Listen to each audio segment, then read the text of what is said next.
There was a solid video. I enjoyed that very much. Hey people, back again with another one bong kakat reacts. And I saw this video randomly on my timeline. It's called The Real Reasons Musicians Stay Silent on Palestine. It seems interesting, by Square Cymbals. Okay, let's do it. Okay, so a lot to catch up on. On October 7th, Hamas, along with other Palestinian militant groups, launched an attack on Israel from the Gaza Strip.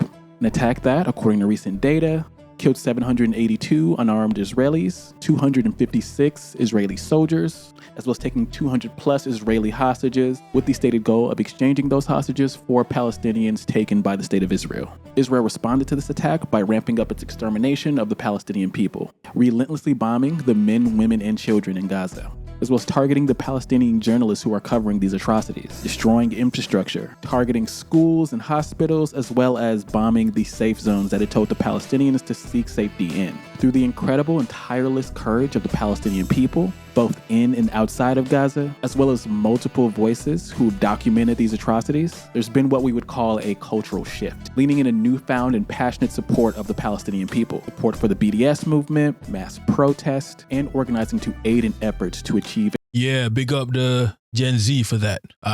a permanent ceasefire for those who've seen these atrocities perpetrated by the state of Israel. But at a time where context and information on the conflict are plentiful. Now I know what you're thinking. Oh, what an intro. That's a sick ass intro. Why? DJ Khaled! So I wasn't aware before, but DJ Khaled, one of the most recognizable faces in hip hop production, is in fact Palestinian. Let's go golfing! Let's go! Something he's been very proud of, which makes his silence on this kind of weird. But also, as a person who doesn't really pay close attention to DJ Khaled's work, I just know him for being funny. And he is funny as hell. All right. Gatorade. Being known for his wealth and his proximity to black hip-hop culture, he's achieved a meme-like status for a lot of us. I mean, he's been in the game for a minute. Here he is in the hood classic Shadas. I mean, I don't even know any of his songs, but I do know him. Doing absolutely nothing. But more to my point, he's been able to use and sometimes make fun of his Arab identity to garner respect within hip-hop culture. I mean, looking back, some of this shit is cringe as hell.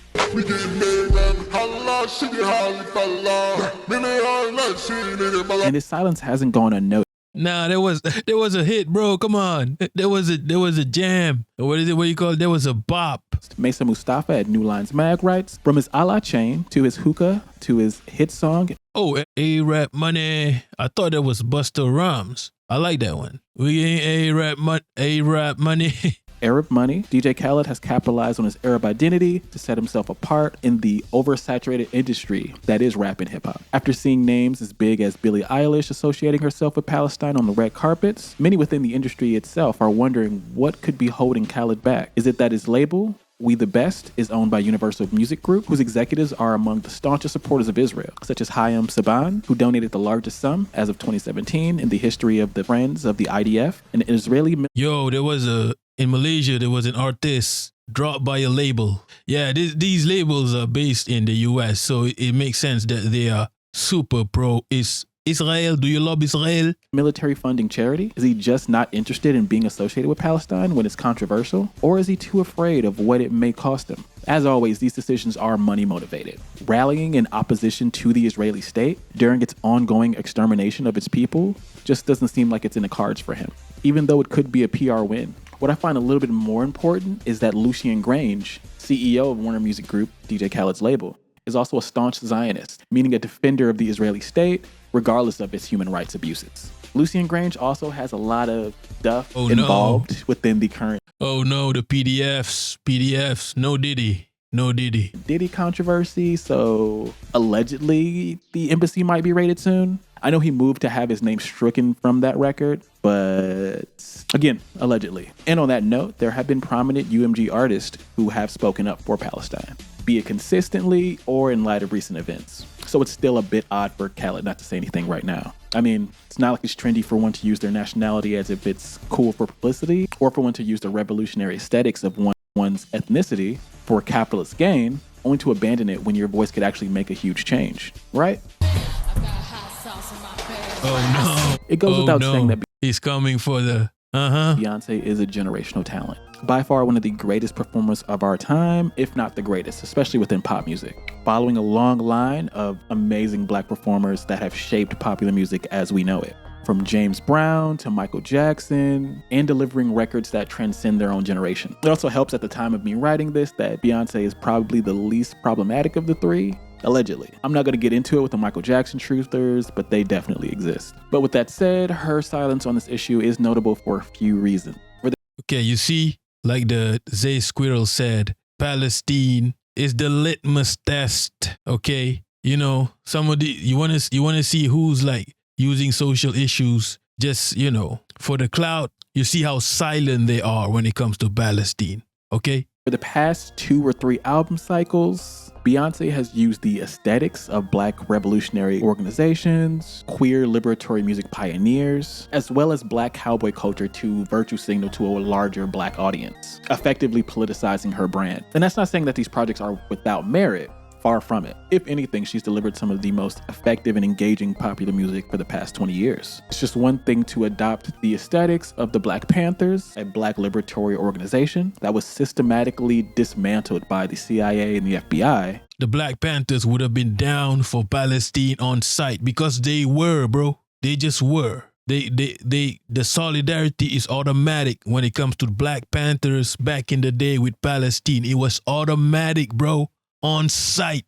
So if you want to use Black Panther aesthetics, you better be acting like one. You get me? Malcolm X was speaking about Palestine all day, bro. I mean, I'm not saying he's a member of Black Panther. He was way before that, I guess. But yes, members of Black Panther have spoken up about Palestine. Is on site, bro. Okay? Or the fact that she stood in solidarity with the Black Lives Matter movement and then choose not to say anything about Israel's assault on Gaza. Even though the IDF, an occupying army that terrorizes the Palestinian people, routinely trains with American police to better surveil, racially profile, and squash protest here in the United States. Especially at a time like this, where these collaborations are culminating in the creation of multiple cop cities all around the United States. It's frustrating, to say the least. Like, I don't expect her to fix all of the world's issues, but what is happening in Gaza will happen to Black people here. Hell, it already has. Just look at the MOVE bombing. So it would be nice if we got a little bit of political consistency. But when you look into her business decisions, that's when things get a little murky. Most notably, her partnership with Tiffany & Company, a luxury jewelry brand that has strong Israeli ties.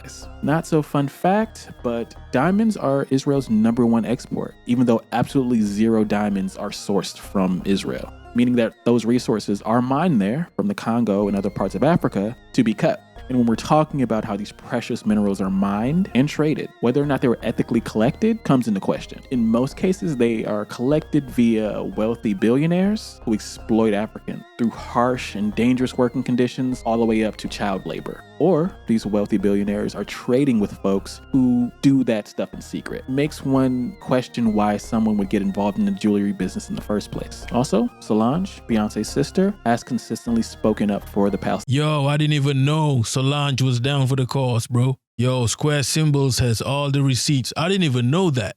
Yo, she's even posting it on Instagram. How is that so? She's also a musician, right? She had a song like I Decided, which was kind of sick. I like that one. I think she's a better musician than Beyonce. Beyonce is more about the dance, the image, the concerts, I guess, and the look, I guess. But I was more of a Destiny. I prefer Destiny's Child over Beyonce anyway. I don't think Beyonce makes that great of music. Even her sister, Solange, makes better music, although she doesn't make a lot of music. And I'm not just saying this because she's showing support for Gaza, okay? Okay? It's facts, okay? I'm sure someone will agree with me. Spoken up for the Palestinian cause, but she has a history of advocating for progressive causes.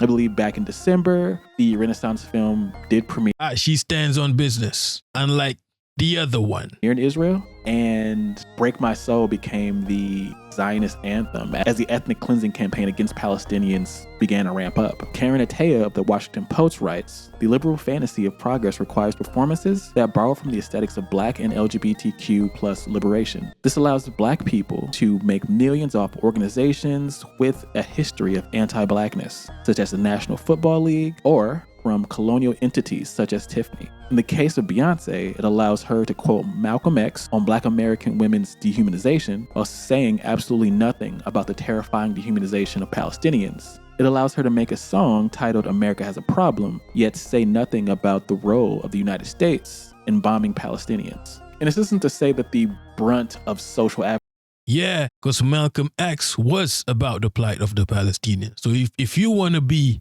quoting Malcolm X and all that, you better be all in. Like, for example, Mark Lamont Hill. Mark Lamont Hill is a big fanboy of Malcolm X, and he's all in to the point where he got sacked by one of the biggest news organizations in the world, bro. He's all in. He's about that life. He stands on business. Big up Mark Lamont Hill. But then again, he's not a musician. He's more of an intellect, because he's a professor. So I guess he has to stand on business, right? I don't know, man. I don't know. Let's see where this goes. Advocacy falls squarely on the shoulders of Black women, even though America's voting history over the past couple years would say otherwise. But that if you're willing to further politicize your brand, at the very least read the room, because girl, what is this? And what bums me out about a lot of this is that Black artists don't necessarily have the freedom of their white counterparts. It can be very hard for us to create outside the political lens, especially when you are as famous as a Beyonce. How we move is exhaustively monitored,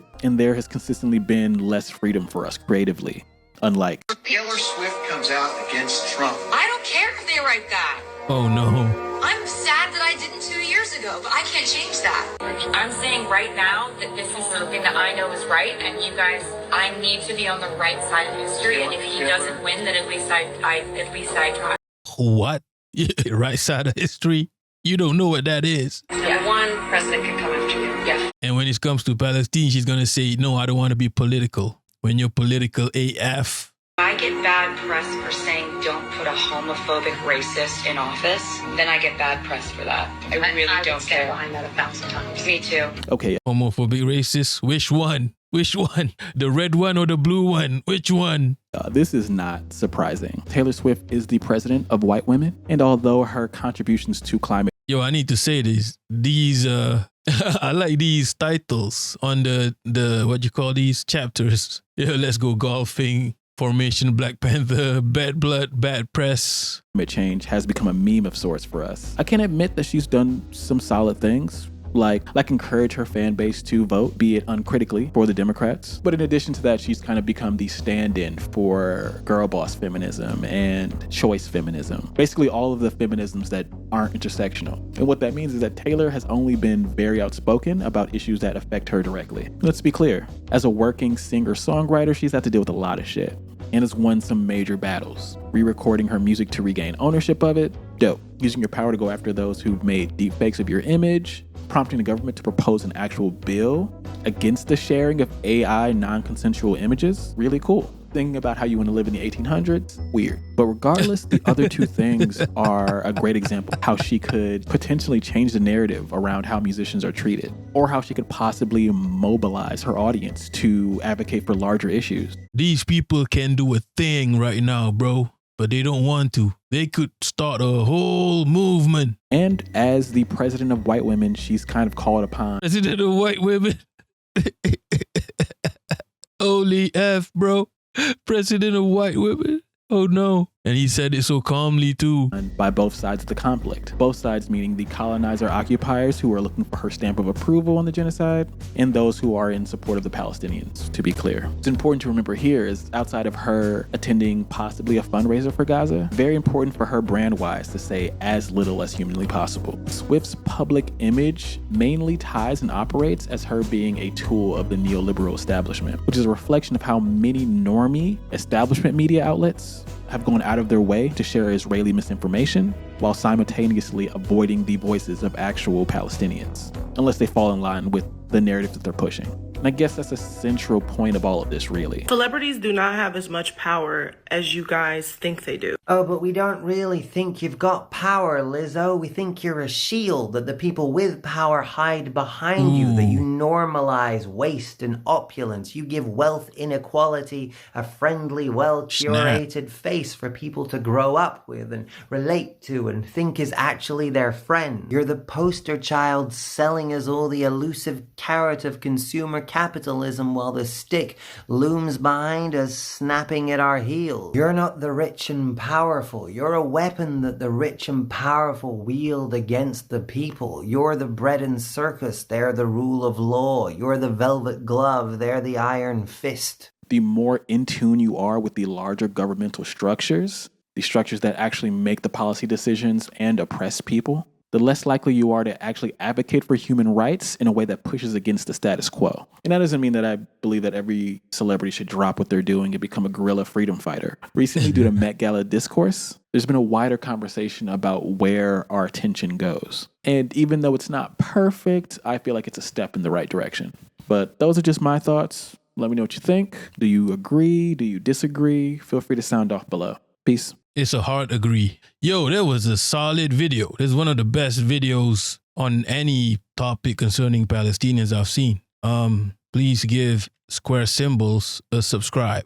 I'm not subscribed because this is a incognito window, okay? I'm subscribed already. Please give, I can't go maximum. Please give Square Cymbals a subscribe, okay? That was a solid video. I enjoyed that very much, okay? Yeah, thanks for watching. That's all for now. Thanks for watching. Peace.